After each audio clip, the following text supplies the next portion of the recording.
Retour au plateau pour la suite de Matin d'Éden de ce jour. Place à l'actu décalé, place à l'actualité relative à la Coupe d'Afrique des Nations qui se déroule en terre ivoirienne depuis le week-end écoulé, puis des débuts de cette compétition. On en parle avec Laurent Roland Toninquès, mais vous avez également la possibilité de réagir là-dessus, de nous dire ce que vous pensez de ce début de compétition au travers du 96, 76, 68, 68. Laurent Roland Toninquès, journaliste sportif un jour, journaliste sportif toujours. Je ne trahis aucun secret en rappelant que vous avez été journaliste sportif justement du coup. La CAN qui se déroule en Côte d'Ivoire, forcément cela vous parle. Je dirais d'entrée de jeu, chapeau à la Côte d'Ivoire. Okay. Parce que nous avons vu une organisation, ouais, je crois que c'est le haut niveau. Je veux bien voir mon Bénin organiser la CAN un jour, avec autant d'engagement. Bon, c'est vrai qu'on en est qu'au début, mais c'est vrai que pour ce qu'on a vu jusque-là. Non, pour la cérémonie d'ouverture, quand vous regardez, non, mais c'est du haut niveau, ça, il faut l'avouer. Il faut l'avouer, la Côte d'Ivoire a mis vraiment les moyens, les grands moyens pour nous servir une CAN. Je crois que les Ivoiriens disaient que ça va être la CAN la mieux organisée, la CAN du siècle. Du siècle. Oui, et je bon, crois on n'en est qu'au 24e, enfin à la 24e année du siècle. Donc, attendons un peu quand même. De toute façon, quand vous regardez un peu, je crois que j'ai lu une interview de, comment vous appelez, Samuel Eto'o qui disait que oui, même la FIFA devrait s'asseoir pour prendre des notes pour l'organisation, c'est ça? Oui, la cérémonie d'ouverture, c'est une chose. Et je crois qu'il ne s'est pas trompé. Parce que la Côte d'Ivoire a vraiment mis les moyens. Et donc, chapeau à la Côte d'Ivoire pour cette initiative qui nous a servi, qui nous a montré que oui, en Afrique, on peut avoir du beau et du bon. Alors, maintenant, en parlant des différents matchs qui ont été déjà joués, j'ai pu voir un peu, suivre un peu. Je m'amusais, je crois, le vendredi. Le samedi, a dit à une compatriote qui a publié, qui parlait de l'organisation, la cérémonie d'ouverture, j'écrivais, je commentais pour dire malheureusement que la Côte d'Ivoire sera battue. Et je crois que si la Guinée-Bissau était assez, comment vous appelez, une équipe assez expérimentée, la Côte d'Ivoire serait battue. Parce que quand on voit un peu l'entrée en jeu des Ivoiriens, ça donne à craindre pour la suite pour cette équipe qui malheureusement est à domicile. Les Guinéens ont du jeu, seulement qu'à la finition, c'est des brouillons à la limite. Donc, c'est peut-être qu'il y a. Et quand on regarde les deux buts qu'ils ont reçus, il y a eu des erreurs au niveau défensif dans certaines mesures. Le premier but de Fofana, quand on voit ce but, en réalité, le gardien, pour moi, j'ai comme l'impression qu'il dormait. Il a juste entendu le bruit de la frappe, il s'est réveillé, il s'est projeté, il s'est lancé. Peut-être bien qu'à un moment donné, sa vue a été cachée par un des joueurs, parce que quand vous observez bien comment le but est intervenu. Le gardien suit. Le gardien suit. Le mouvement, oui, sauf qu'il y avait un ou deux joueurs devant le porteur de la balle. Donc, ce que vous le temps qu'il fasse sa manœuvre et qu'il fasse son enrôlé, le gardien n'a peut-être pas très bien vu ce qui se passait. De toute façon, quelque part, ça rejoint. Il n'a pas bien vu. Le deuxième but, vous voyez, c'est un but banal. Moi, je me suis posé la question de savoir si c'est un but qu'il a pris comme ça aussi bêtement. Dans cette mesure. Et on a vu que cette équipe, si il y a des individualités dans cette équipe, mais s'ils avaient été assez concentrés, et ils étaient assez adroits parce qu'ils essayaient ils tentaient de tirer chaque fois, mais c'était non cadré, même au niveau de la surface de réparation. Donc je pense que dans certaines mesures, il y a des choses à corriger dans l'équipe guinéenne pour la suite de la compétition. Et la Côte d'Ivoire a intérêt à rapidement se prendre au sérieux. Parce que vous avez vu les deux matchs entre la Guinée équatoriale et le Nigeria. Les deux équipes que j'ai vues là, la Guinée équatoriale n'eût été... comment vous appelez, le réveil de Osimhen, je crois que le Nigeria allait être battu. Donc le Nigeria, la Côte d'Ivoire a tout intérêt à se prendre au sérieux. La plus petite équipe dans ce groupe semblait bien être la Guinée-Bissau, et on a pu voir ce que la Guinée-Bissau a pu faire avec eux, même si la Guinée a fini par prendre 2 buts dans cette mesure. Quand on regarde un peu maintenant après la suite, on a vu Cap-Vert, comme vous appelez, Égypte, la grosse surprise de cette CAN. Et puis après, on a vu encore, comment vous appelez, et Mozambique et Égypte. Voilà. Et Cap-Vert, comment vous appelez? Allons-y étape par étape. Oui. Alors, il y a eu cette première rencontre donc, entre la Côte d'Ivoire et la Guinée. La Côte d'Ivoire qui a réussi à tirer son épingle du jeu. La Côte d'Ivoire qui, d'ailleurs, est la seule équipe parmi celles dites favorites à être arrivée à tirer son épingle du jeu pour le moment.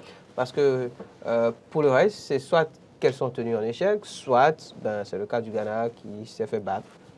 Hier, par exemple. Donc, par le Cap-Vert. Par le Cap-Vert. Alors, donc, retour maintenant sur le cas du Nigeria, par exemple. Oui, vous en parliez avec Osimhen qui a réussi quand même à scorer. N'eût été ce but, le Nigeria aussi aurait plié les Chines finalement. Mais si vous regardez le match, c'est que la Guinée équatoriale, aussi, les Équato-Guinéens aussi ont dominé ce jeu. Oui. Malheureusement, on ne dirait pas que c'est le Nigeria dans une certaine mesure. Et ça montre que en fait, cette CAN s'annonce assez belle dans une certaine mesure à travers le jeu. Parce que quand on regarde le premier jeu de la Côte d'Ivoire avec la Guinée-Bissau, on disait, mais est-ce que c'est du jeu ça? On n'avait pas envie dessus, ça ne donnait pas envie.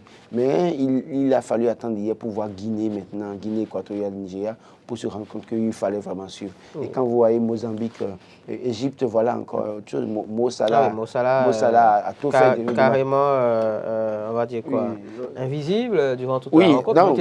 Le but qu'il a marqué à la deuxième minute de jeu, ça a rapidement alerté les Mozambicains qui ont compris qu'ils avaient beaucoup d'efforts à faire. Et quand vous regardez un peu comment ils se sont donnés jusqu'à la fin du match, vous comprendrez que les Mozambicains aussi ne sont pas venus se promener en Côte d'Ivoire.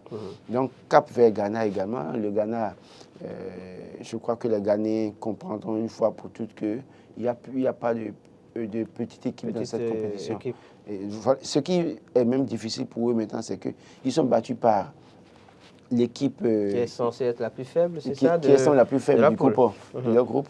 Et ils seront face à l'Égypte qui donnera tout pour gagner le prochain match. Évidemment. Ils seront face au Mozambique qui donnera tout également. N'oubliez pas que le Mozambique est ce pays qui a battu le Bénin en aller en retour. Qui a bloqué justement le chemin. Ils n'ont pas bloqué le chemin, ils ont joué. Ils n'ont pas bloqué le chemin avec des bois de tech. On n'a pas réussi à faire. Ils n'ont pas bloqué le chemin. Ils n'ont pas creusé des tranchées. Non, ils n'ont pas creusé des tranchées pour empêcher qu'on sorte de soja ou bien qu'on. Ils n'ont pas creusé des tranchées pour empêcher qu'on leur marque des buts. Ils ont joué. Oui. Vous avez. Ils ne nous ont pas laissé faire le nul. Ils ne nous ont pas laissé faire le nul. C'est vous qui avez quelqu'un sans main qui cherchez chaque fois le nul. Non, mais on a même changé de nom. Non, ça n'a rien donné. Quel nom? On vous dit de changer de management et vous pensez qu'il faut. Allez mettre les lions de la Pandjari. Allez mettre les éléphantos de rouge, les éléphants de la Pandjari pour voir si ça change. Rien ne changera. Peut-être qu'il faudrait faire un mixte. J'arrête de dire des bêtises. Après ça, j'arrête de dire des bêtises. Peut-être qu'il faut faire un mixte de noms, tu vois, d'animaux, de la faune, de la jungle qui sont vraiment offensifs, sauvages. Je ne sais pas moi, un mixte de lions, de panthères, d'éléphants. On ne dit pas gay lion, gay pas lion, bien. Léo gay. Bon, allez, j'arrête, c'est bon. C'est bon, j'arrête. J'ai dit l'essentiel des conneries que j'avais dit ce matin. On va dire Léo pas lion. Vous voulez ça? Non, ça ne change rien. Non, sérieusement. Oui, donc, cette équipe qui a battu le Bénin, ceux qui ont joué face à l'Égypte hier montrent clairement que les gars avaient envie. Oui. Ils ont du jus dans les jambes. C'est pas les... C'est vrai qu'ils n'ont pas une grande expérience, mais non. Il y a du jeu quand même. Et puis il y a de la volonté. Il y a la volonté, il y a la défense du drapeau. Il y a la technicité quand même aussi. Il y a la défense du drapeau. Les gars ont joué. D'accord? Ce n'est pas les notes qu'on va chercher dans les 3e divisions, bien dans les quartiers, je ne sais pas, Rony-sous-Bois, je ne sais quoi, de France, où on les amène pour dire, après... dans un quartier international, dans une agglomération de la Suisse ou bien de la Turquie, Fenerbahçe, je ne sais quoi, on les amène ici. D'abord, les gars, les clubs ne sont pas encore des clubs qui sont connus. Fenerbahçe est un très grand club. Ah non, oui. Attention. Il y a un autre qui a joué dans le club. Attention. Bon. Donc, les gens qui jouent dans les clubs qui ne sont pas suffisamment connus, et ce qui est encore dramatique dans ça, c'est qu'ils jouent dans des clubs qui ne sont pas connus, et ils sont encore au banc là-bas. Oui. Vous voulez que... Oui, mais attendez, hier, par exemple, vous avez vu qu'un certain André Ayou a démarré, je pense, sur le banc. Oui, pourtant, il est bon joueur, il est excellent joueur. Il a démarré sur le banc. Non. Il y a, en Côte d'Ivoire, comment il s'appelle? L'ancien du Paris Saint-Germain, il a également démarré sur le banc. Non. Pourtant, c'est un excellent joueur. Donc, ne comparez pas. Donc, être sur le banc ne comparez ne signifie pas ne pas être bon joueur. Forcément, ça dépend des choix faits par l'entraîneur. Ne comparez pas star, joueur star connu, qu'on a mis au banc pour venir en renfort quand peut-être la maison va sembler couler. Ne comparez pas ça à quelqu'un qui n'a pas encore un nom. Oui, mais qu'est-ce que vous en savez? Non, la personne n'a pas encore un nom, va dans un club qui n'a pas de nom et est encore au banc. Et vous voulez le mettre dans une équipe nationale pour dire que vous voulez aller se détecter. Bref, c'est une parenthèse. Oui, revenons sur les rencontres qu'on a pu voir. Oui, non, je crois que ça montre vraiment qu'il y a du jeu dans cette compétition. Ça va sentir, de toute façon, toutes les équipes qui vont minimiser les autres comprendront que ce n'est pas ça. En tout cas, quand on regarde Mozambique et Égypte, les équipes qui restent doivent pouvoir comprendre que, attention, il n'y a rien à prendre à la légère. Quand vous regardez Cap-Vert, Ghana, qui le cru? Justement, cette dernière rencontre, celle du Ghana et du Cap-Vert. Jusqu'à la dernière minute, les Ghanéens pensaient peut-être qu'avoir peut-être le nul, ça pourrait les arranger un peu. Mais malheureusement, parce que les deux premières équipes ont fait le nul, Mozambique et l'Égypte. Donc, s'il y avait un nul entre le Ghana et le Cap-Vert, ça arrangeait tout le monde. Chacun avait un point. Maintenant, le Ghana se retrouve dernier du groupe. Et le Cap-Vert ne va pas se laisser faire face comment vous appelez, au Mozambique et par rapport et face à l'Égypte également. Mo Salah a dû penser. Le problème, c'est que les équipes qui n'ont pas assez d'expérience sont difficiles à jouer. Et quand vous pensez qu'ils ne connaissent rien, vous venez avec vos têtes de stars, ils vous surprennent très rapidement. C'est le constat qu'on fait sur ces deux premières journées. Parce que oui, à part la Côte d'Ivoire, les autres ne s'en sont pas vraiment sortis. La Côte d'Ivoire qui a eu sa victoire. Oui, la Côte d'Ivoire qui a eu sa victoire, qui a obtenu sa victoire. Ça aurait été le déluge si jamais ils étaient battus face à Alassane Ouattara. Donc, comprenez que... Match d'ouverture. Voilà. En tout cas, on peut pas mettre autant de moyens, autant de réactions et perdre de match. C'est que ça va. Mais on l'a déjà vu. Hein. Je connais les... On l'a déjà vu. Non, c'est déjà arrivé. Vous connaissez très bien les Ivoiriens. Imaginez le nombre de fois ils auraient déjà dit Modia. C'est qu'ils auront déjà utilisé le mot Modia. Modia. Au point où, même traverser la frontière du Ghana pour aller en Côte d'Ivoire, vous allez regretter quoi. Allez, cette CAN se déroule en tout cas donc en Côte d'Ivoire. La CAN a démarré le samedi dernier. Déjà 4 matchs de disputés si je ne m'abuse. Celle de la Côte d'Ivoire, donc celle qui a vu justement la Côte d'Ivoire s'imposer, celle qui a vu le Nigeria obtenir un nul, l'Égypte également a obtenu un nul, puis l'échec contre toute attente du Ghana face au Cap-Vert hier. Dites-nous ce que vous pensez donc de ces rencontres-là au travers des canaux digitaux, mais également, je pense qu'on en a encore pour 2-3 minutes. Pour ceux qui voudraient intervenir peut-être au 96 76 68 68. Quand on se réfère donc à ces premières rencontres disputées, Laurent Roland Tononiquez, on faisait allusion au cas des nôtres tout à l'heure, les écureuils devenus guépards. Forcément, on a un petit pincement au cœur. On se dit, enfin, en tant que Béninois, on aurait bien voulu voir les nôtres sur le terrain. Après, est-ce qu'ils auraient eu vraiment des chances quand on voit ce que font ces petites équipes? Non, écoutez. Enfin, c'est vrai qu'il n'y a pas de petites équipes, mais quand on voit ces équipes moins cotées, devrais-je dire peut-être. Ceux qui pensaient que le Mozambique était sous-cotés. Ceux qui pensaient que le Mozambique était une petite équipe, je crois qu'ils ont eu la réponse hier face à l'Égypte. Donc pour comprendre. Est-ce que le Bénin aurait pu faire ça par exemple? Moi, je ne sais non, le Bénin ne pourrait pas. Le Bénin allait distribuer des points gratuitement parce que le Bénin comptait sur les nuls avec 4 en main. Quand on finissait un match, on était battu ou bien on faisait un match nul, on prenait calcul si les autres si le prochain match maintenant, si le Mozambique bat le Rwanda et si le Rwanda fait match nul avec le Sénégal, pour nous on est 3e. C'est comme ça qu'on a évolué depuis quelques années. Donc, vous pensez quand on évolue comme ça là, par la suite, là, on est distributeur automatique de points. Mais le Mozambique qui nous a tenus en échec ici, à Cotonou et dans leur pays, on a vu maintenant ce qu'ils ont produit comme jeu à la CAN. Personne n'imaginait que Mo Salah et son équipe allaient courber les Chinois aussi facilement devant le Mozambique. Donc, Je crois que le chef de l'État a dit que la prochaine fois que le Bénin sera au rendez-vous, et j'ai pu lire hier sur Facebook une publication de Eliette Thiodi qui dit qu'il y a un Béninois qui est en Côte d'Ivoire qui joue la canne à la bouche. Béninois, vous êtes sérieux, quoi. Il parlait de Michael Poté qui est consultant. Ah, ok. Sur un plateau. Sur un plateau, d'accord. Qui analysait quoi. Et ils ont mis sa photo et ils disent voilà un Béninois qui est en Côte d'Ivoire qui joue la canne, mais qui joue la canne dans la bouche en réalité. Pour dire, oui, voilà un peu les choses qui nous arrivent, quoi. Il faut croire que ce n'est que dans ce domaine qu'on excelle. Oui. Pour ce qui est de la suite de la compétition, Laurent Roland-Tonnerre, quelles sont les chances des uns et des autres selon vous? Non, je crois que, comme je l'ai dit, il n'y a pas de petite équipe dans cette CAN. Tout le monde doit se prendre au sérieux et faire en sorte que il ne faut pas sous-estimer l'adversaire avant de venir sur le terrain et se dire que tout est possible, véritablement possible. Une équipe que vous voyez peut-être favorite? Oui, remporter le trophée. La Côte d'Ivoire, pays organisateur. La Côte d'Ivoire, si elle ne change pas de vœu, elle va s'arrêter. Changer de jeu, voulez-vous dire? Changer comment vous appelez, de fond de jeu. Fond de jeu. Elle risque de s'arrêter au quart de finale. Je ne veux pas être mauvais prophète. Ivoirien, ne me traitez pas de Modia. Ne me dites pas Modia. Laurent, ton Modia. En fait, je les amène à se réveiller, quoi. C'est ça. Sinon, au cas de finale, ils vont s'arrêter. Je vois beaucoup plus une équipe de Cameroun qui va batailler. Le Cameroun? Le Sénégal. Vous pensez?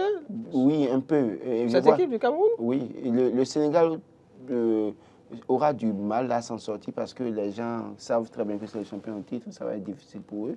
Mais il y a des équipes qui ont commencé à nous montrer ce dont elles sont capables. Et ces équipes peuvent nous surprendre. Je prends le Cap-Vert, par exemple, avec le fond de jeu qu'on a pu voir. Mais l'Égypte qui peut revenir toujours en force. Il y a l'Algérie aussi également. J'ai pu voir il y a quelques jours les Algériens à Lomé, à l'hôtel. Je les ai vus, ces gens, j'ai discuté avec quelques-uns parmi eux, j'ai pu voir qu'ils sont sérieusement engagés. Et puis les dernières finales perdues, en tout cas la dernière finale perdue, ils n'ont pas digéré ça, ils n'ont pas fini de digérer ça, donc ils reviennent en force aussi également. Des pays comme le Mozambique peuvent se retrouver facilement au quart de finale, le Cap-Vert, ces pays vont créer la surprise. Mais la finale, comme je dis, le Cameroun ira un peu loin également. Mais Cameroun, Sénégal. Sénégal peut aller loin, mais il faut franchement faire attention avec l'Algérie. Le Cameroun et le Sénégal, d'ailleurs, qui sont dans la même poule, c'est la poule C, si je ne m'abuse. Le Sénégal joue d'ailleurs aujourd'hui à 15h face à la Gambie. Voilà encore, ça, c'est les frères qui jouent. La Gambie se trouve comme une péninsule au sein du Sénégal. Donc, ces deux frères qui vont jouer ensemble, beaucoup de joueurs de la Gambie sont formés au Sénégal ou certains parmi eux sont des Sénégalais. Donc, on verra bien ce que ça va donner pour ce match. Moi, je pense que c'est heureusement qu'on est dans une compétition, sinon j'allais parler de match amical qu'on a pu avoir, comme on a pu avoir une élection amicale. C'est vrai quand même que voilà, c'est une sorte, enfin Bénin-Togo, c'est une sorte de Bénin-Togo. Si oui. Sénégal-Gambie, c'est oui. une sorte de Bénin-Togo. Bon, non, Bénin-Togo, c'est même mieux parce qu'il y a une frontière, mais la Gambie, le Sénégal ceinture la Gambie. Voilà. Allez, autre rencontre pour aujourd'hui, à 18h notamment, c'est le Cameroun face à la Guinée. Voilà. Toutes les Guinées sont. Oui, toutes les Guinées sont. Oui, c'est pour ça que je vous dis que. Le Bénin. Non, bon, donc, oui, le Cameroun face à la Guinée à 18h. Oui, le Série national face aux Lions indomptables du Cameroun, ça va être chaud, mais je crois que le Cameroun peut prendre le dessus. Seulement que, comme je l'ai dit, ne jamais sous-estimer une équipe. L'adversaire, une équipe, enfin, il n'y a pas de petite équipe. Puis pour finir, à 21h, c'est l'Algérie qui sera face à l'Angola. C'est le premier match de la poule D. Voilà une autre équipe, l'Angola qui donne l'impression d'être une petite équipe, mais qui sur le terrain parfois est capable difficile à jouer. Merci. Difficile à jouer. Wait and see. On fera le point de tout ça demain si tout va bien. Oui. Vous ne voulez pas me faire faire de pronostics. Non. Vous allez. pour vous offrir un lot, c'est ça? Oui. À la fin, on verra ça. J'ai pas de lot pour le moment. On verra ça pour la suite. On vous proposera à chaque fois, voilà, les rendez-vous du jour. On fera le point des matchs disputés la veille. Et on vous fera faire des pronostics et pourquoi pas, on vous offrira des lots. C'est possible. On organise tout ça pour les prochains jours. C'était Martin Eden. Bonne suite de journée à chacun et à tous. Au revoir.